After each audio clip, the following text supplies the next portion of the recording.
Et nous voilà donc en direct. Vous écoutez le Signalcast, l'émission qui parle de Rome sans gueule de bois. Et nous revoici donc pour une nouvelle émission après presque un mois d'absence à cause de maladies diverses, etc. Ça a été un peu compliqué de se synchroniser, mais nous sommes en direct donc ce soir sur Facebook et puis bien sûr pour ceux qui nous écoutent en streaming éventuellement ce week-end sur toutes les plateformes possibles et imaginables. Je suis en compagnie de notre cher Laurent, alias l'homme à la poussette. Bonsoir Laurent.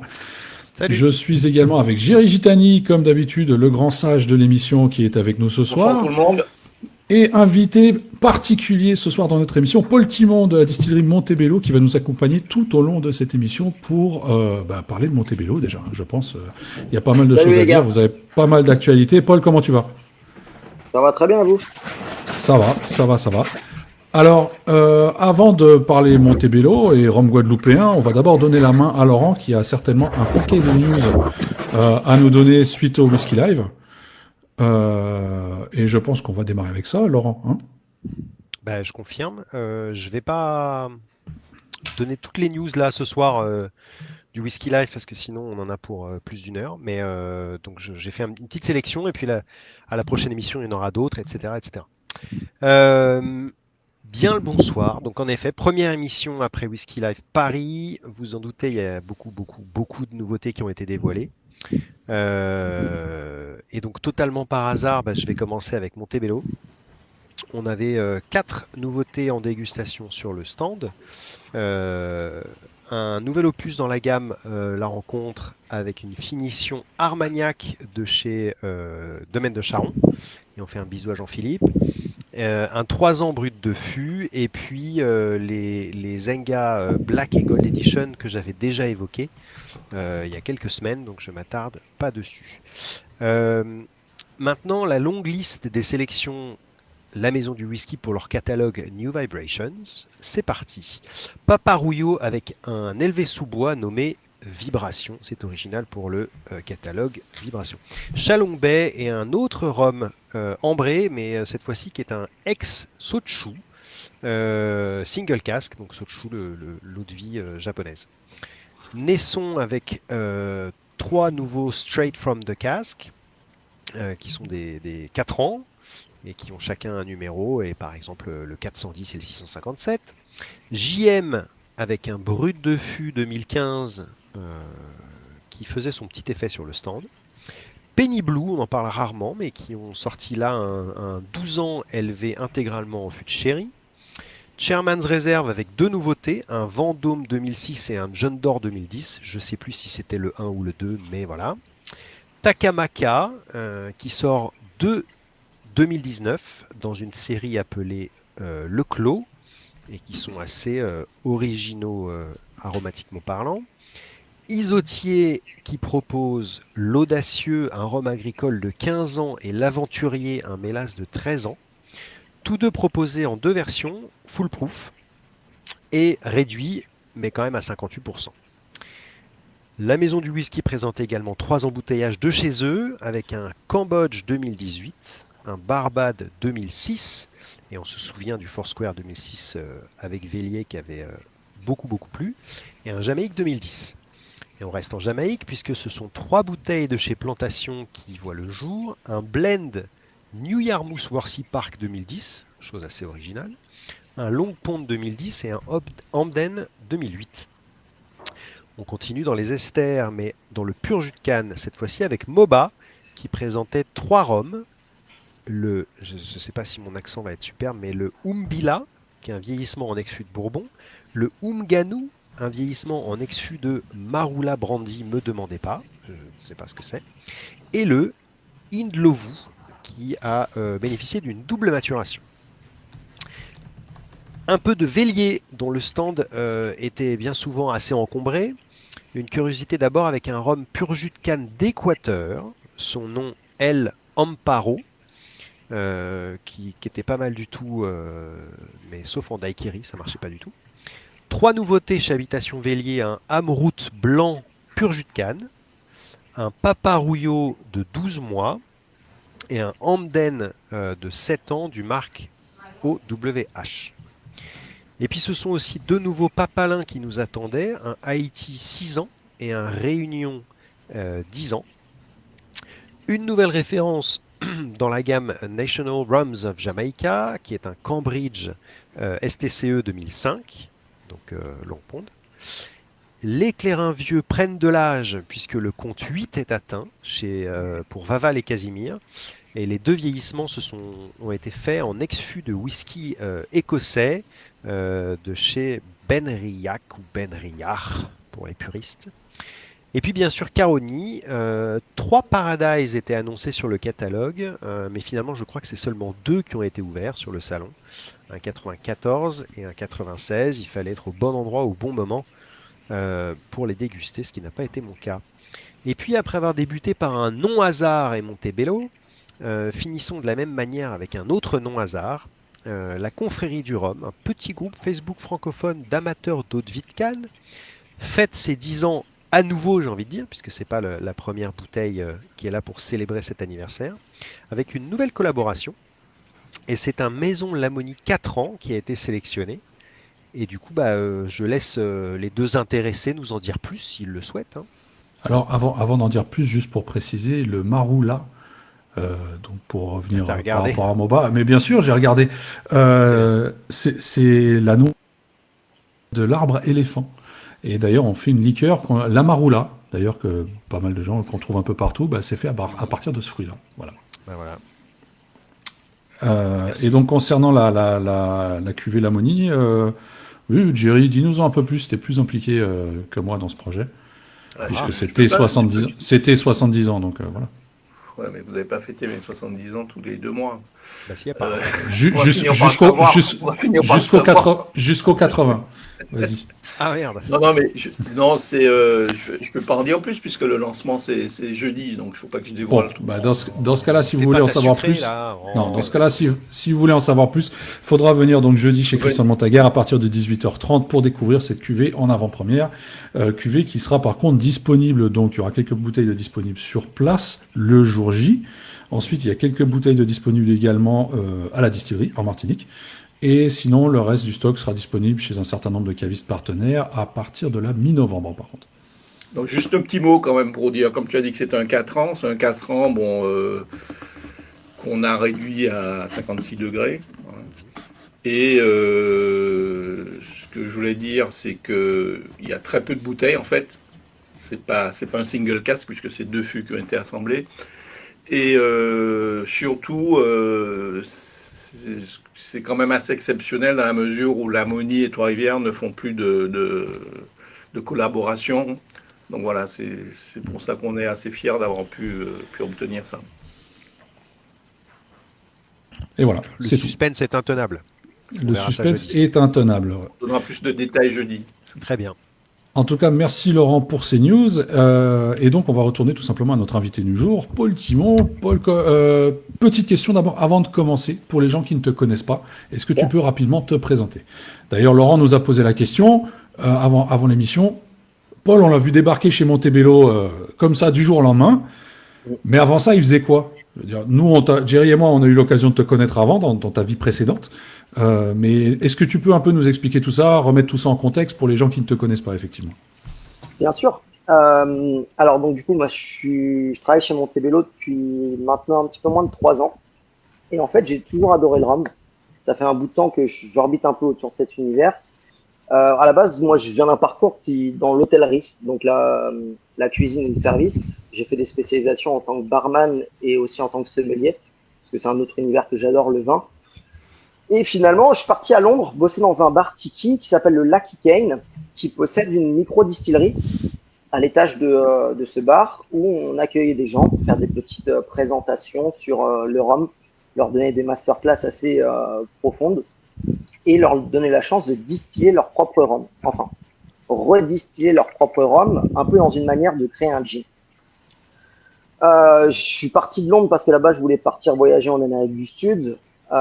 Et finalement, en revenant à Londres en confinement, je me suis dit que c'était pas du tout pour moi. Et j'ai envoyé des CV dans l'intégralité des distilleries qui m'intéressaient, que ce soit la Barbade, la Jamaïque, l'île Madère, enfin partout. Et j'ai trouvé un boulot chez Montebello. Je suis allé là-bas il y a un peu moins de 3 ans et j'y suis toujours. Et donc aujourd'hui, ton poste chez Montebello, c'est quoi? Comment tu le définirais? Parce qu'on a l'impression que tu fais un peu tout, en fait. Alors, c'est à peu près ça. Je suis un peu couteau suisse. On est une petite distillerie familiale, donc on n'a pas un côté très structuré. Bien évidemment, on a de la structure, mais à la base, j'ai rejoint Montebello en tant qu'ambassadeur. Donc, tout simplement pour parler de la marque et la représenter.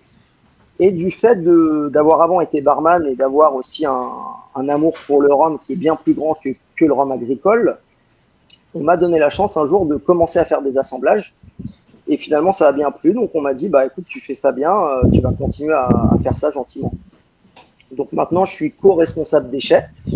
J'ai la tête dans les fûts quasiment tous les jours quand je suis en Guadeloupe et je participe à l'élaboration des assemblages. Laurent, est-ce que Ok. ça répond à tes questions? Ouais, du coup, c'est un peu con, mais le titre que tu as sur ta description de poste ou ta fiche de paye, c'est quoi? Oula, il y a beaucoup de titres. À la base, il y a ambassadeur, commercial et en même temps co-responsable de chef. Ouais, d'accord. Ouais, ça fait un petit paquet de choses à faire, quoi. Le four et le Au moulin, départ. c'est ça. Ok. Alors, Montebello, on a vu ces derniers temps, a eu pas mal d'actualités, hein, je pense même depuis quelques temps maintenant, mais on va essayer vraiment de se restreindre sur les actualités récentes, on va dire. Par quoi commencer? Par quoi commencer? Si ce n'est déjà toutes les nouvelles cuvées qui sont sorties là depuis la rentrée, hein, donc il y en a quand même eu pas mal. Il y a eu les deux nouveaux Zenga, entre autres. Ensuite, il y a eu les grands crus. Est-ce que tu peux nous en dire un peu plus, justement? Ouais, bien sûr. Alors déjà, je pense que pour remettre dans le contexte récemment, Montebello, c'était une distillerie qui avait pas fait beaucoup d'efforts il y a plusieurs années pour être connue en métropole et pour et se Mhm. distinguer. Les personnes qui travaillent Montebello depuis beaucoup d'années vous le diront que finalement, avant la source, qui était notre ancien distributeur en France, bah, ils travaillaient en direct et c'était très compliqué. On a eu un petit changement au niveau de notre DG, qui est à Montebello depuis maintenant 4 ans et qui a en fait recréé un petit peu de structure sur le développement local et à l'export. Donc ça a commencé par pour un distributeur en France. On a changé aussi l'identité graphique parce que les bouteilles de Montebello sur les vieux, ça commençait à faire pas mal d'années que ça n'avait pas bougé et enfin, personnellement, moi, elle commence à me piquer les yeux. Mhm. Du coup, on a travaillé sur une nouvelle identité visuelle en gardant quand même les codes et retravaillé légèrement les assemblages sur notre gamme classique 368 et les blancs.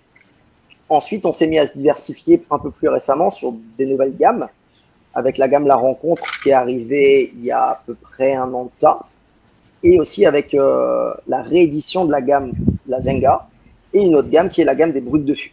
Ça fait beaucoup de gammes Mhm. pour commencer. Je sais pas où tu veux attaquer. Comme tu veux, démarrons par les Zenga, tiens, tant qu'on y est. Donc en fait, le Zenga, c'est un projet qui voulait mettre un petit clin d'œil à la culture locale, qui est les combats de Mhm. coq.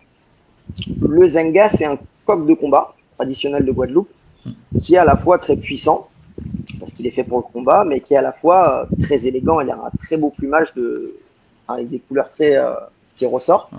Et du Quelques coup, l'idée, problèmes de c'était de créer connexion. une gamme. Ouais. Pardon, je suis là maintenant.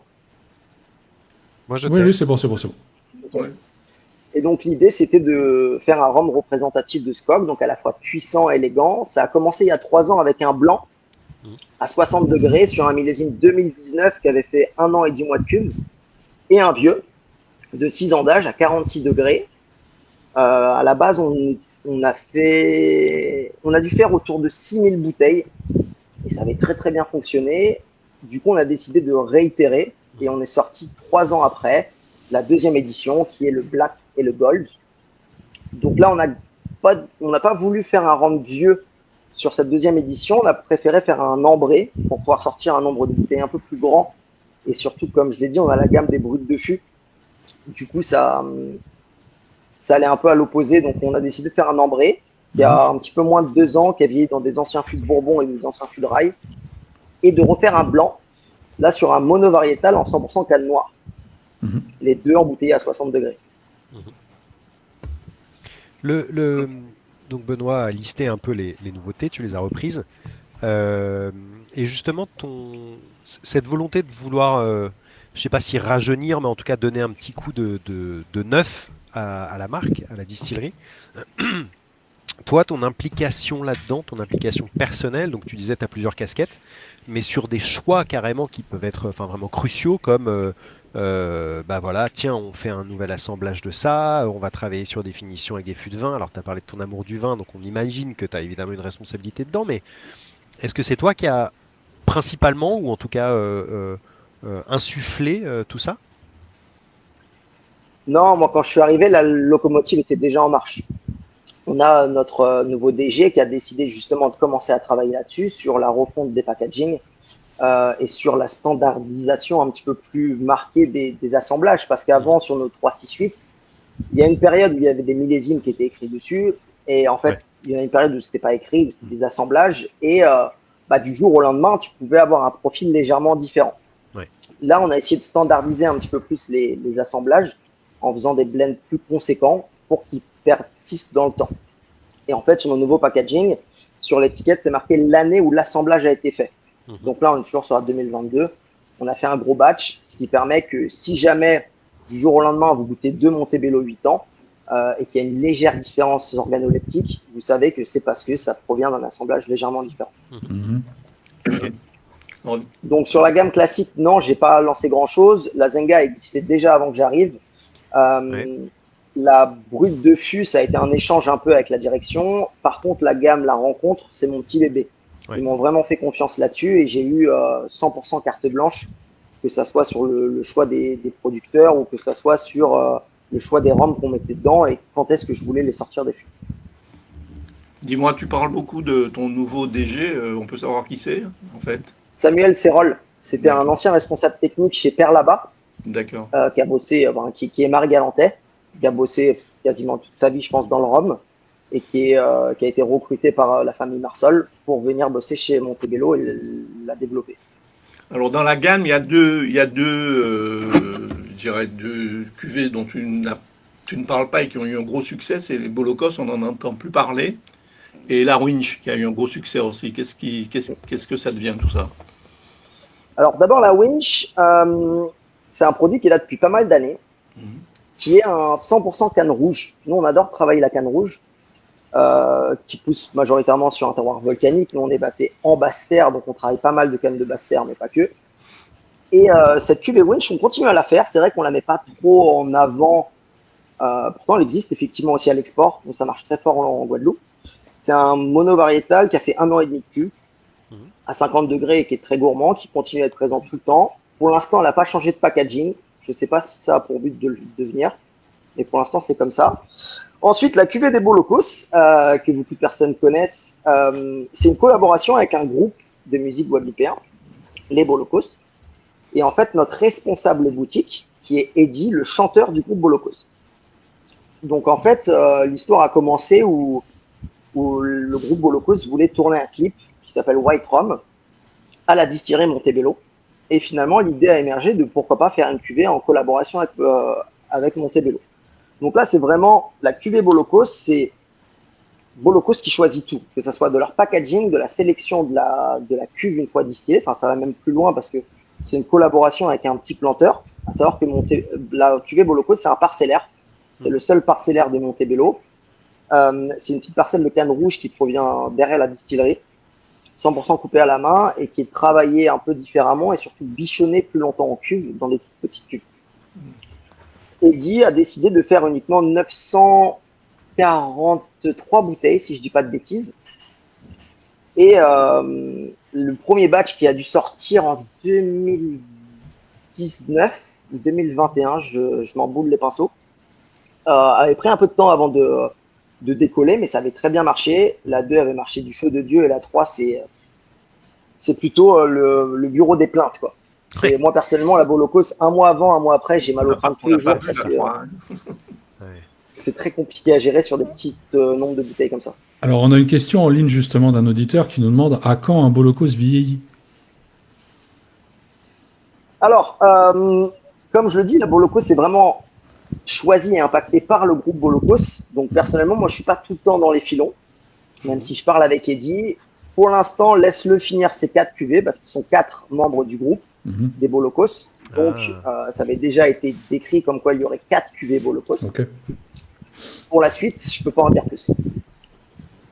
Donc, et en fait, l'idée surtout de la Bolokos, c'est que ils prennent leur temps. Ils veulent pas sortir des cuvées juste pour sortir des cuvées. Mhm. La 3 devait sortir un petit peu plus tôt et finalement, il n'y avait pas de jus qui leur plaisait. Même si cette parcelle distillée évoluait pas comme ils voulaient, bah, ils ont continué à la laisser en cuve, ils ont continué à la bâtonner. Et, du coup, bah, c'est vraiment quand c'est prêt, c'est prêt. Ouais, donc pareil pour la 4e, ça sortira quand ça sortira, quoi. Exactement. Ok. Comment t'expliques, parce que tu disais que bon, la 1 avait marché mais avait mis un tout petit peu de temps, la 2 avait marché dès le départ et la 3 en 2 minutes il n'y en avait plus et puis hop, par contre toi tu avais gagné un sacré mal de tête. Comment t'expliques ce succès assez phénoménal? Enfin, on voit souvent des gens qui recherchent cette bouteille. Est-ce que c'est pour la collecte? Est-ce que c'est pour la boire? Est-ce que c'est pour la revendre? C'est dû à la notoriété du groupe, peut-être. Enfin, Ouais, voilà. Bah, tu vois, quand tu me poses la question, est-ce que c'est pour la boire? Je pense que le batch 1, 75% des bouteilles ont été ouvertes. Ouais. Le batch 2, allez, 60-50% ont été ouverts. Le batch 3, je pense que moins de 30% ont été ouvertes. Là, je pense que le succès de cette cuvée, c'est déjà de 1, la collaboration est cool. C'est un groupe local, ils chantent autour du rhum, et ils ont décidé de créer une identité graphique propre à eux. Le packaging est super marrant. Et surtout, le rhum est super bon. Le batch 1 est magnifique. Le batch 3, moi aussi, pareil, je suis fan. Le batch 2, je le classe en 3e, mais il est quand même super bon. Donc, la collab est marrante. Le jus est top. Et en plus, tu as une collection. Donc, tu le sais, plus il y a de bouteilles différentes dans la gamme, c'est comme les Pokémon, tu as envie de tous les attraper. Donc, et en plus du fait que quand la 2 sort, la 1 est déjà en rupture, bah, ça commence à fouiner, ça en parle, et il y a toute une émulation autour de ça. Donc je pense que c'est un peu pour tous ces critères que la Boloco, ça a aussi bien fonctionné. Alors, on a une question de Letty Mathieu qui n'a rien à voir avec la Bolocos pour le coup. Le changement de distributeur de la source à Diva, qu'a-t-il apporté? Alors ça, c'était un choix de la direction. Montebello, bah, vous avez dû comprendre, avait envie de commencer à se restructurer, de grandir. Et on a changé de distributeur qui a permis d'avoir plus de force de frappe, je pense, sur la France et à l'export. Ouais, à l'export, peut-être essentiellement, ça doit être le... Ouais. Parce qu'à travers notre distributeur actuel, ils nous ont aussi ouvert quelques pays comme le Japon récemment et d'autres territoires aussi en Europe. Alors moi je voulais revenir sur ce que tu appelles ton bébé, justement, tous ces différents vieillissements en fût complètement dingues quelque part, dans certains cas. Comment est-ce que tu procèdes pour la sélection avec qui tu souhaites collaborer? Est-ce que c'est des idées que tu as parce que tu connais les produits en amont et que tiens, bah, je verrais bien un finish là-dedans, ou est-ce que c'est des collaborations peut-être qui viennent de l'autre côté par certaines maisons qui se rapprochent de Montebello? Enfin, ça se passe comment? En fait, déjà, sur la gamme La Rencontre, à savoir que l'intégralité des échanges de fûts, pas des échanges de fûts, mais quand on récupère des fûts, tout se passe en direct. Il n'y a pas de revendeurs de fûts qui vont mettre leurs pattes dedans. On travaille direct avec les distilleries ou les producteurs de vin. Je les appelle. En fait, la sélection se fait d'abord sur l'originalité du produit, la qualité du produit et la manière dont se distingue le producteur. Je te donne un exemple, on va aller dans l'ordre. Les 2 premières cuvées qu'on a sorties, c'est 2 finishes en fût de produits bretons. Pourquoi? En fait, on a eu la route du rhum qui a eu lieu l'année dernière à Saint-Malo, donc la transatlantique Saint-Malo-Guadeloupe. Énormément de producteurs de rhum étaient présents à Saint-Malo, des producteurs guadeloupéens étaient présents à Saint-Malo pour faire déguster leurs produits. Nous, on a réfléchi à comment on pouvait se démarquer un petit peu des autres, parce qu'on n'a pas forcément eu les moyens d'être sponsor officiel, ça coûte très cher, etc. Du coup, j'ai pensé à joindre un peu ma terre natale, parce que je suis breton, moi je viens de Rennes, en justement faisant une fusion Guadeloupe-Saint-Malo, tout comme pas Guadeloupe-Saint-Malo, mais Guadeloupe-Bretagne, comme la route du Rhum. Du coup, je suis allé frapper à la porte de 2 producteurs bretons qui ont des produits très atypiques. Le premier, il n'y a pas plus atypique que la distillerie des Menhirs, qui est un producteur de whisky breton, qui utilise du sarrasin. Le sarrasin, la céréale qu'on utilise pour faire des galettes. En Bretagne, quand on pense Bretagne, on pense beurre, on pense galette. Du coup, ce producteur unique au monde, parce qu'il est toujours unique, le seul à faire un whisky 100% blé noir, à travers la cuvée Edu, bah, je suis allé alors je le connaissais direct déjà de nom, j'avais déjà pu goûter ces cuvées que j'aimais beaucoup, et je me suis dit qu'on pourrait vraiment marquer le coup sur cette collaboration. Donc j'ai appelé la distillerie des Menhirs, il m'a vendu 3 fûts. Alors c'est même encore plus intéressant que ça sur cette cuvée parce que c'est le seul qui m'a dit je te vends pas les fûts, je te les échange contre des fûts de rhum. Okay. Et je suis allé les visiter il y a 1 mois et demi et il m'a fait goûter la boucle en fait inversée. Ouais, Moi j'ai mis du Montebello dans des anciens fûts de Edu Silver et lui a mis du Edu Silver dans des anciens fûts de Montebello. Il m'a fait goûter ça en brut de fût à 60 degrés et honnêtement c'est une grosse dinguerie. Donc première collaboration avec la distillerie des Menhirs. Ensuite, autre produit vraiment traditionnel de Bretagne, le pommeau de Bretagne, qui est un petit peu comme du Porto mais à partir de pommes. Donc c'est un jus de pomme à cidre muté avec de l'eau de vie de pomme à cidre, de la fine de Bretagne. C'est un apéritif qui se prend entre 16 et 18 degrés, qui est naturellement sucré par les sucres résiduels de la pomme et qui est passé en fût. On a récupéré le même. En fait, j'ai rempli ces 2 types de fûts différents à une semaine d'intervalle avec le même rhum de base, un millésime 2015 de 7 ans, pour vraiment montrer l'impact du finish dans le profil aromatique du rhum.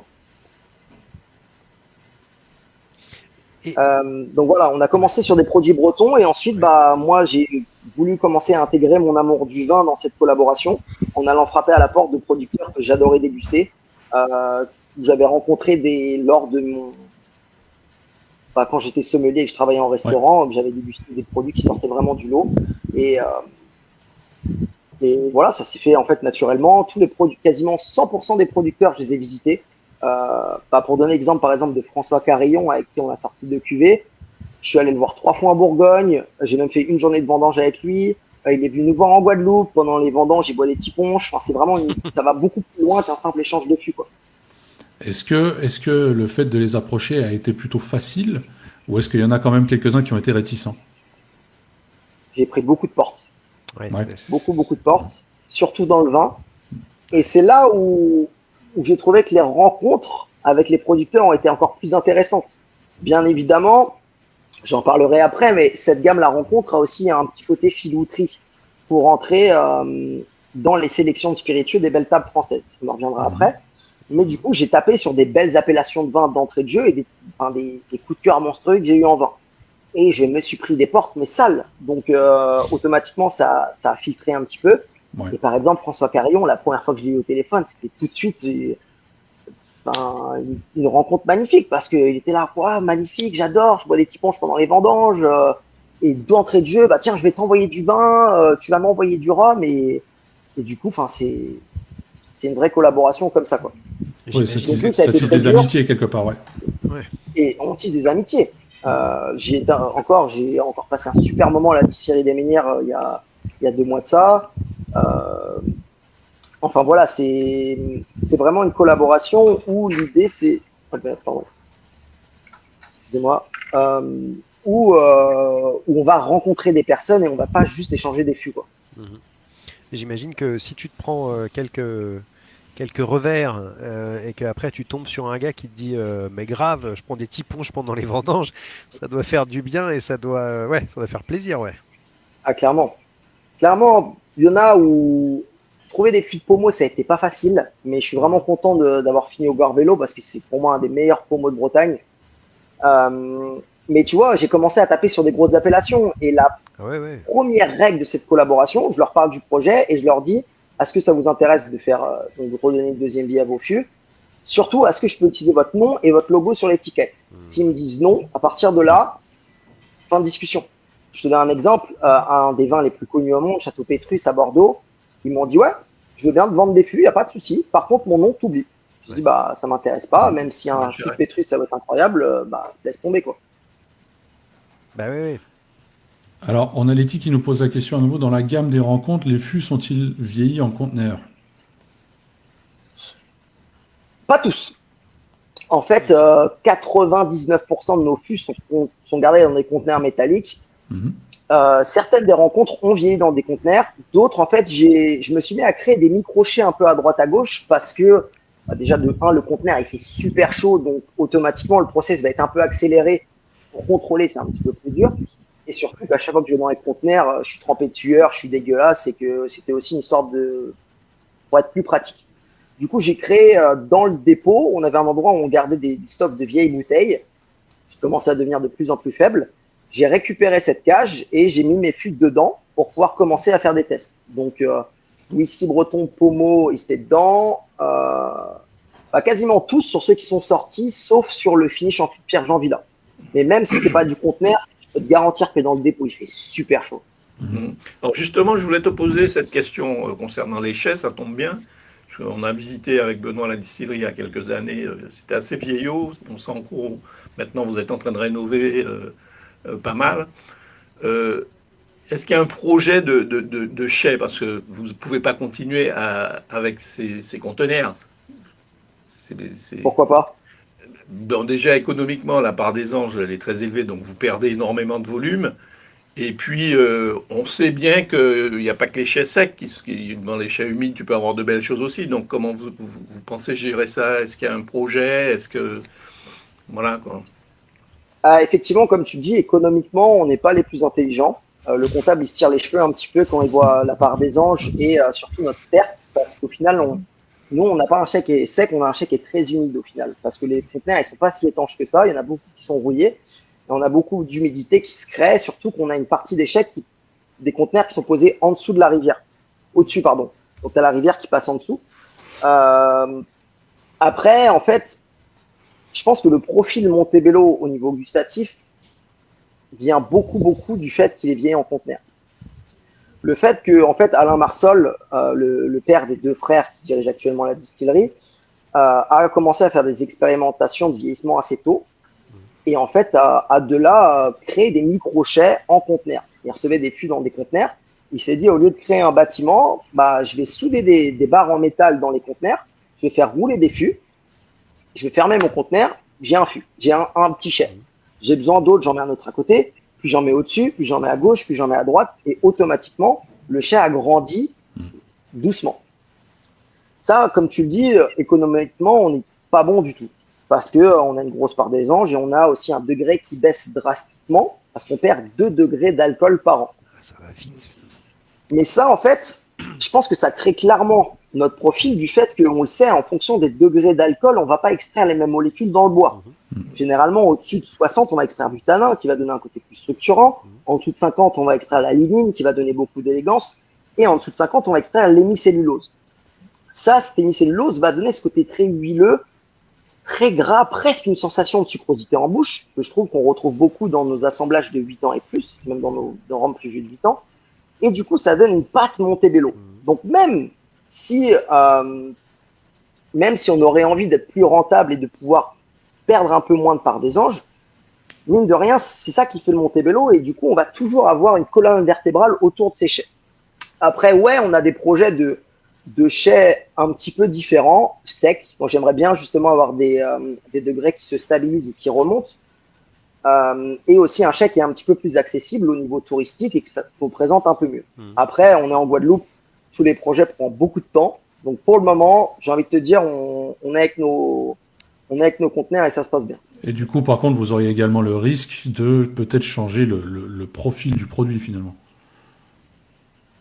Ouais, après, de toute façon, comme je t'ai dit, on garderait une colonne vertébrale autour de ces conteneurs et on ajouterait de nouveaux... Soit, en fait, moi, ce que j'aimerais bien déjà, c'est des rhums relativement vieux. On a un gros problème, c'est que nos degrés baissent beaucoup. Et on a du mal à sortir des rhums très vieux au degré. Ouais. Encore récemment, là, on a sorti le deuxième batch de notre 10 ans brut de fût. Il type naturellement un brut de fût à 45,1. C'est des bruts de fût pour enfants, ça. Mais c'est ça ce problème. Vu qu'on perd 2% par an, on a, par exemple, quand on veut faire du 10 ans et un peu plus, on enfûte à 65 degrés. Ce 10 ans brut de fût a été enfûté à 65 degrés. 10 ans après, il tombe à 45. Donc ouais, il y en a beaucoup qui... C'est vrai que c'est un marché un peu plus de niche, des bruts de fût qui tartinent, mais moi, je suis fan de ça. Et justement, la première chose que j'ai dit en arrivant à Montebello, je dis, elles sont où les watts? Où est-ce qu'on a un truc qui secoue un peu? On m'a donné un truc à 45 degrés, on m'a dit, tiens, amuse-toi. On est encore un petit peu loin. Donc, c'est pour ça qu'on travaille aussi, par exemple, ce Zenga Gold, on avait décidé de sortir un truc qui sort un petit peu de notre gamme classique. Et le fait des 60 degrés, on était un petit peu obligé de garder sur des trucs relativement jeunes. Après, on a commencé à voir le futur. On enfile beaucoup plus haut en degrés pour essayer de stabiliser un petit peu ça. Mais si on avait l'intervention d'un chez sec dans le processus, ça serait encore mieux. Ouais. Du coup, il y a combien de fûts qui rentrent par container? Dans un 20 pieds, on met 36 fûts. Dans un 40 pieds, on en met 76. En fait, il faut imaginer ton conteneur, il est carré, enfin rectangulaire. Ouais. On fait une croix. Et dans cette croix, en fait, en haut, en bas, enfin aux quatre coins de cette croix, on va faire des rails de fer, en fait, comme un chemin de fer. Ouais. Donc, on va dire une cinquantaine en moyenne, enfin selon la taille des... En moyenne, on a beaucoup de 20 pieds, donc D'accord. en moyenne 36. Ok. Après, on doit avoir 8-40 pieds, je pense. Un truc comme ça, ouais. Et du coup, ça fait combien de fûts en tout en vieillissement chez vous, ça? Actuellement, on a un petit peu moins de 1500 fûts. D'accord. Alors moi, il y a un autre sujet que je voulais aborder, c'est que vous avez récemment annoncé un partenariat avec l'INRAE autour de cannes bio. Est-ce que tu peux nous en dire un peu plus? Bah, t'es bien informé. À la base, j'ai pas trop le droit de parler de cuvées qui sont pas encore sorties, mais comme tu dis, ça a été annoncé. Bah là, on n'apprend rien à personne en disant que nous aussi, on travaille sur un rhum bio. D'ailleurs, on est dans les derniers, hein, comme souvent, on n'est pas forcément les premiers sur certains sujets. Et ouais, on a fait une collaboration avec l'INRA, qui eux ont des parcelles certifiées bio, où justement, on a vraiment suivi tout le processus. On a un nouveau responsable technique aussi qui passe beaucoup de temps à aller voir les planteurs, aller voir les parcelles, suivre la canne. Et du coup, effectivement, on travaille sur une nouvelle cuvée en blanc bio, qui, à mon avis, devrait bien vous plaire parce que j'ai goûté et c'est vraiment très très bon. Qui sort à quel degré? Oh, tu peux déjà en parler ou pas? Je suis pas sûr qu'on ait le degré final d'embouteillage. On continue à le travailler en cuve, il sera réduit, mais on continue à faire des tests. Pour l'instant, on le brûle pas trop, on continue à le brasser un petit peu, et ensuite on va faire des tests gentiment, à voir quel est le degré le plus propice à son embouteillage, qui soit à la fois accessible au grand public, mais qui soit à la fois très satisfaisant pour le palais des gens qui aiment les trucs un peu plus costauds. Ouais, si vous l'avez distillé aussi bien que celui de Payen, le Marie-Louise, je suis partant pour Ouais, en écoute, avoir. normalement, je te dis, tu devrais pas être déçu. Marie-Louise, c'est une collaboration qu'on a fait où là, c'est Anna qui est venue et en fait, on a vraiment donné les clés de la distillerie pendant une semaine où Payen a des parcelles de cannes bleues bio qui sont incroyables en grande terre et du coup, on lui a donné les clés de la distillerie. Alors, il n'y a pas beaucoup qui le feront et il a vraiment travaillé ses fermentations à part, sa distillation à part et ça a donné un profil atypique à Marie-Louise. Ouais. Un autre partenariat, rien à voir, plutôt hallucinant, ou du moins moi que j'ai trouvé très intéressant aussi, c'est l'aventure avec Alchimie. Ouais. L'horlogerie. D'où est venue l'idée? C'était une idée à toi? C'est pas une idée à moi. J'ai pas mal participé dans la boucle dès le début. L'idée, c'est que Alchimie, c'est une marque d'horlogerie créée par deux Guadeloupéens. Et en fait, bon, ils font faire des montres en Suisse et ils ont un travail qui est très intéressant et surtout un nouveau brevet qui est top. Et en fait, mine de rien, entre l'horlogerie et le rhum, on a des points communs entre le choix des matières premières, entre tout ce savoir-faire dans la réalisation d'un produit et surtout le temps que le rhum prend pour évoluer et progresser. Donc, c'est devenu un peu en croisée. Je sais plus exactement comment a émergé l'idée, mais du coup, c'est une collaboration qu'on fait et on va vous en montrer plus dans le futur. Comme les montres et comme le rhum, ça prend du temps, donc faut pas trop se presser dessus, mais on a un beau projet pour vous. Justement, je me suis posé la question. Alors, dans le rhum, je pense pas qu'il y ait déjà eu de collaboration avec des maisons horlogères ou des montres. Je pense que ça a été le cas dans le cognac par le passé. Enfin, il y a eu des collaborations plutôt intéressantes où on avait des montres, par exemple, dans lesquelles on avait une goutte du plus vieux cognac au monde ou un truc comme ça. Il y a eu ce genre d'histoire il y a quelques années, il me semble. Je crois qu'il y avait eu un truc aussi fait dans le rhum. Il y avait ça dans le rhum aussi. De Wealth Solution. Je crois que c'était. Alors, ils avaient mis un des plus vieux rhums du monde, ouais, un rhum de la Barbade de 1700 quelque chose. Oui, qu'ils avaient retrouvé dans la vieille maison. Ouais. Et Ouais, je me rappelle avoir entendu parler de ça, mais ça fait longtemps. Ouais. J'avais oublié. Et où à l'intérieur, il y avait une bulle, en fait, une bulle de verre qui contenait une goutte Ouais. de ce rhum-là et qui était derrière le cadran de la montre. En fait, c'était un truc assez hallucinant. Exactement. Et ça m'avait rappelé ça, en fait. Mais à part ça, c'est vrai que c'est le genre de partenariat un peu hors norme. Alors, du coup, on remarque quand même que vous avez pas mal de projets en cours actuellement, hein. Je veux dire, il y a pas mal de choses qui arrivent, ce qui est plutôt bien parce que, comme tu le disais en début d'émission, voilà, ça dormait un peu sur ses lauriers et puis du jour au lendemain, bon bah boum, voilà, on change tout. Et puis on a l'impression que Montebello actuellement est sur tous les fronts. On vous voit sur tous les salons, on vous voit à tous les événements. Toi, déjà, tu es présent absolument partout. Pour les gens qui te suivent sur les réseaux sociaux, il y a pas mal de dégustations. On t'a vu dans des dégustations de cigares qui étaient qui étaient très intéressantes également. Donc voilà, pour l'instant, Montebello est vraiment présent partout. Est-ce que c'est une dynamique souhaitée ou est-ce que finalement c'est juste le fruit du hasard qui fait que bon bah tiens, on a la possibilité d'être là, on y va et puis on voit ce que ça donne. Bah, je pense qu'il y a pas mal de critères en fait. À la base, déjà, comme on l'a dit plusieurs fois, il y a une idée de dynamisme qui provient de la direction. Mhm. Ensuite, on a une distillerie qui a pas forcément énormément de budget. Et donc, du coup, on a réfléchi à, en fait, surtout aussi un gros coup du dynamisme provient de notre ancien directeur commercial, Alexis Boucher, qui maintenant travaille plus chez nous, et qui, en fait, a justement essayé de créer énormément de dynamisme avec les peu de budget qu'on a. Et comment tu peux faire pour faire parler de toi sans trop mettre la main à la poche? Bah, c'est de faire des collaborations et faire en sorte qu'on Ouais. parle de toi dans d'autres fronts. Donc, c'est pour ça que cette collaboration avec Alchimie, pareil, c'est Alexis qui a bossé sur le projet. Les collaborations avec les vignerons, ça c'était plutôt mon idée pour essayer de rentrer dans un nouveau secteur, on n'était pas présent. Et voilà, l'idée c'est une fois de plus on parle de toi sans, enfin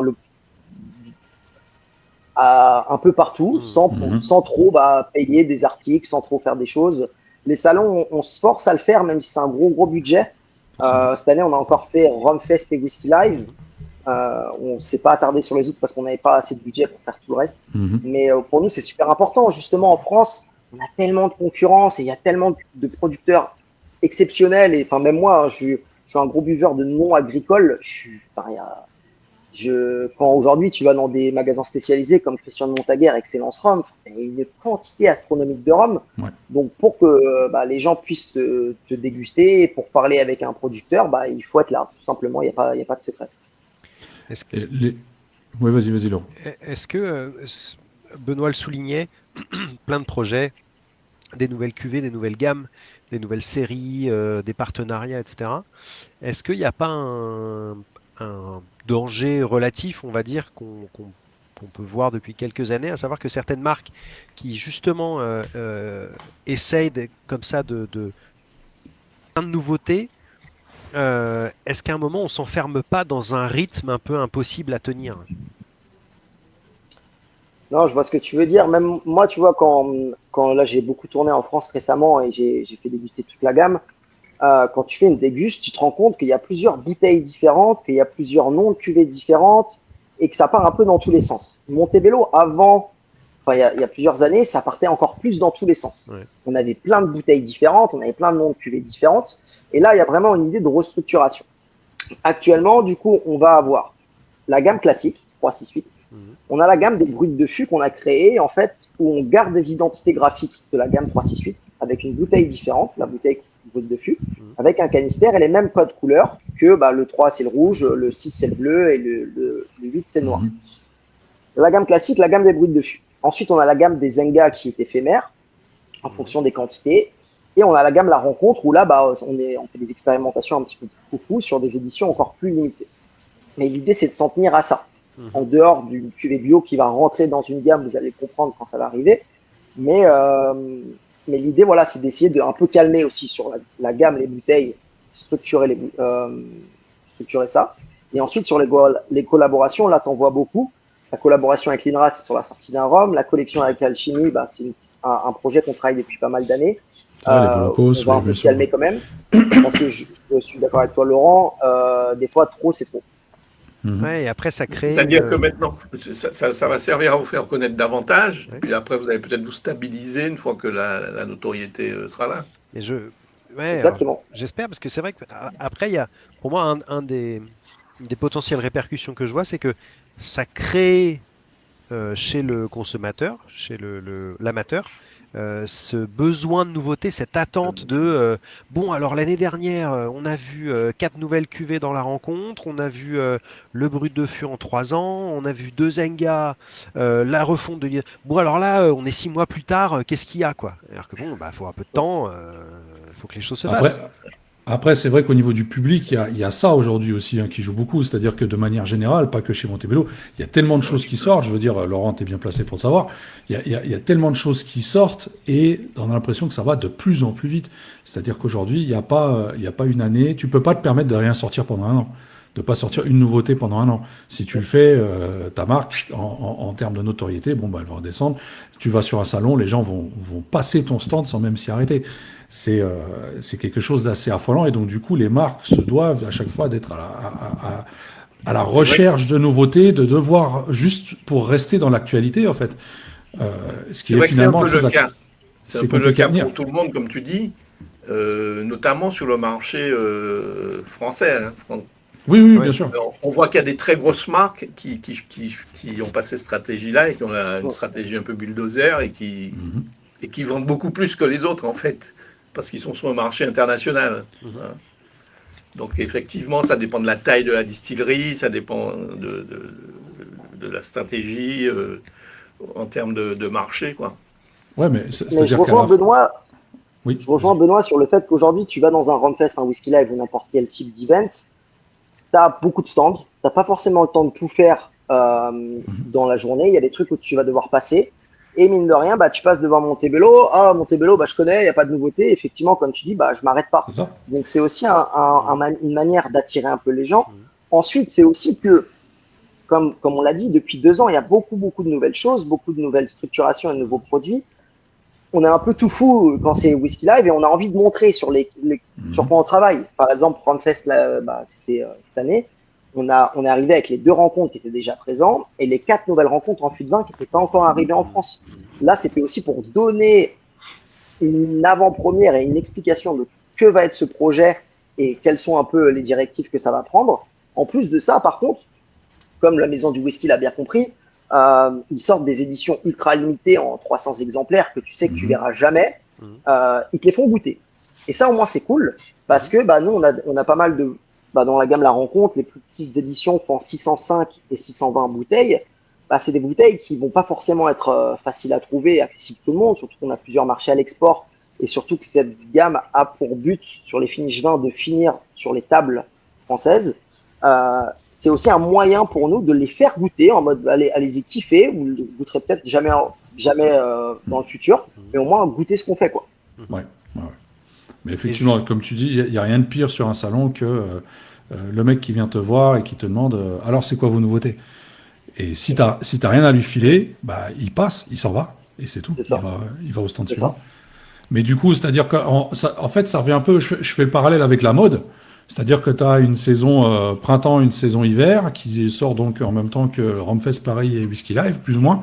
Et donc, tu es obligé de renouveler, effectivement, et ça devient une sorte de fast fashion euh, dans le rhum, ou même dans les spiritueux de manière générale. Hein. Je veux dire, on parle de rhum, mais je sais que c'est plus ou moins pareil dans les autres spies également. Donc, ouais, c'est assez compliqué à gérer quand on gère une marque. Mais ouais, après, tu vois, sur la gamme La Rencontre, comme j'ai dit, là, des gens qui n'avaient pas entendu parler, ils arrivent au Rumfest, boum, il y a six rencontres qui sortent de nulle Ouais. part.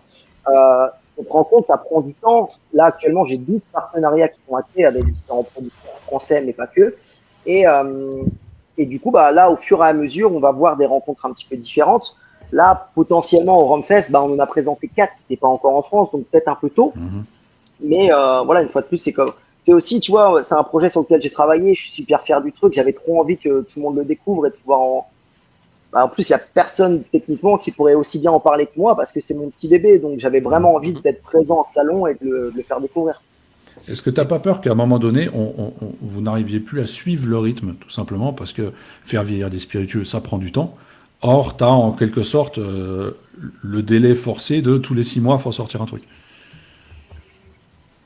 Je pense qu'on va pas s'obliger à faire ça pour D'accord? automatiquement suivre les 6 mois dans les sorties. pareil, quand c'est prêt, c'est prêt. Après, il y a des rhums qui seront prêts avant et qui vont être trop tôt pour être sortis. Par exemple, la rencontre, on va calmer un petit peu.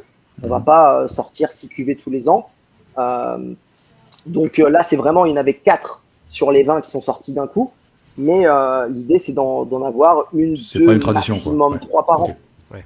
C'est ça. Et sur ces, donc il y en a eu 2 avec les Bretons dont tu parlais. Il y a eu 4 avec 2 Bourgogne, Les un Fumeurs. Loir et un Rhône, si je dis pas de bêtises. C'est ça.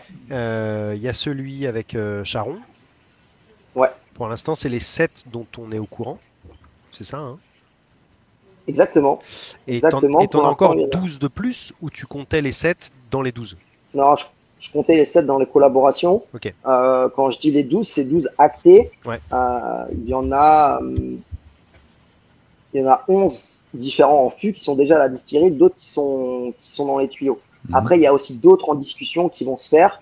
Je me fais pas de bill, mais pareil, on prend un peu notre temps. Parce que le problème, c'est que j'ai commencé à travailler sur cette gamme où j'ai récupéré beaucoup de fûts assez vite. Et du coup, l'idée, c'est de pouvoir les sortir aussi différemment. Donc, il y a des rencontres qui sont en cuve, qui vont attendre d'être sorties. Il y en a d'autres qui sont encore en fût. Et voilà, l'idée aussi, c'est que c'est des petites cuvées. Quand c'est prêt, c'est prêt. Et je le goûte. Si j'ai envie que ça sorte aujourd'hui, ça sort aujourd'hui. Et puis, on attendra quand on le mettre sur le marché. Alors, les 7 qui sont sortis jusqu'à maintenant ont été faits en collaboration avec des maisons françaises. Est-ce que ça va être le cas pour toutes ou est-ce qu'il y aura peut-être des collaborations avec des maisons étrangères? Non, il y a une collaboration qui va faire très mal avec un producteur étranger Ok. que autour Dans de- le vin autour toujours de cette table. ou pas forcément? Non, parce qu'on fait pas que du vin, on fait du spiritueux aussi. Oui, bien sûr, mais comme... Donc là, ça sera... Ouais, vas-y. Là, non, ça sera pas du vin. Ça sera un spiritueux Ok. d'un producteur que vous connaissez tous. Et, Ok. et ça va être très sympa. Je suis surpris que ce producteur m'a dit bingo, on y va, on fait ça. Ok. Il est en Écossais Écosse, non? Non, c'est pas écossais et non, je ne vous dirai pas en amont. Un indice, je quelque laisse- chose. Non, rien. Ouais.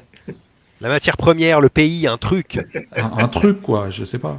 Alors, le pays, je peux pas le dire, ça sera trop facile. On parle beaucoup de l'Asie en ce moment. Non, alors là, le bilan carbone, ça va être compliqué de ramener des fûts, juste des petites quantités. Non, c'est une collaboration avec une maison de rhum. Je n'en dirai pas plus. Ok. Bon.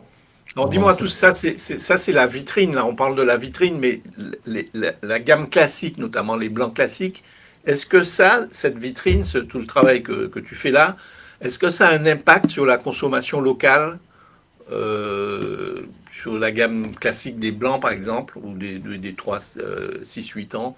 Est-ce que tu sens que ça vous aide localement à élargir votre public, votre cible localement? Sur la gamme 368, ouais.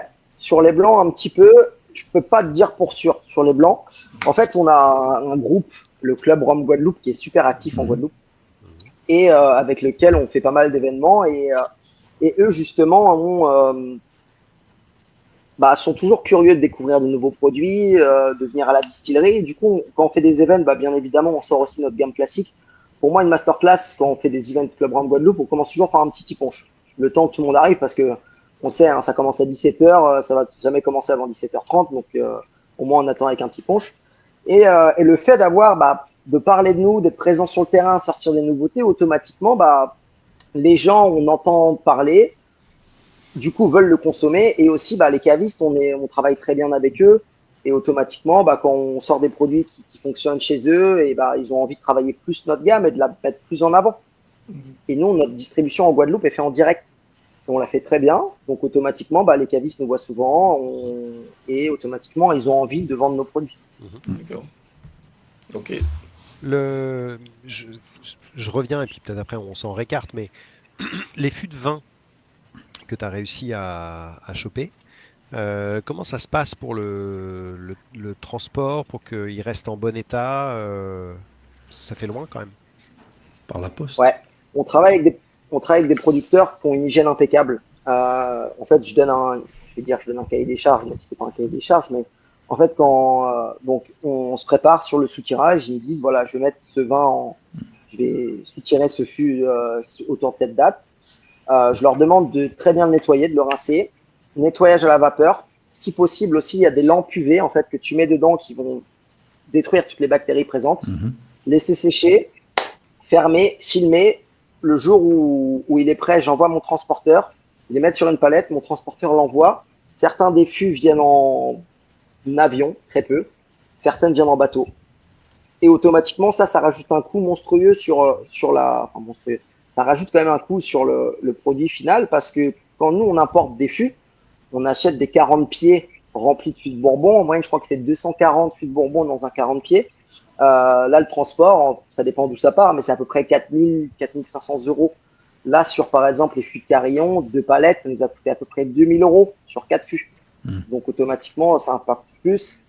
Donc ouais, c'est des petites cuvées qui n'ont pas pour but d'être économiques et d'aller chercher dans les bas prix.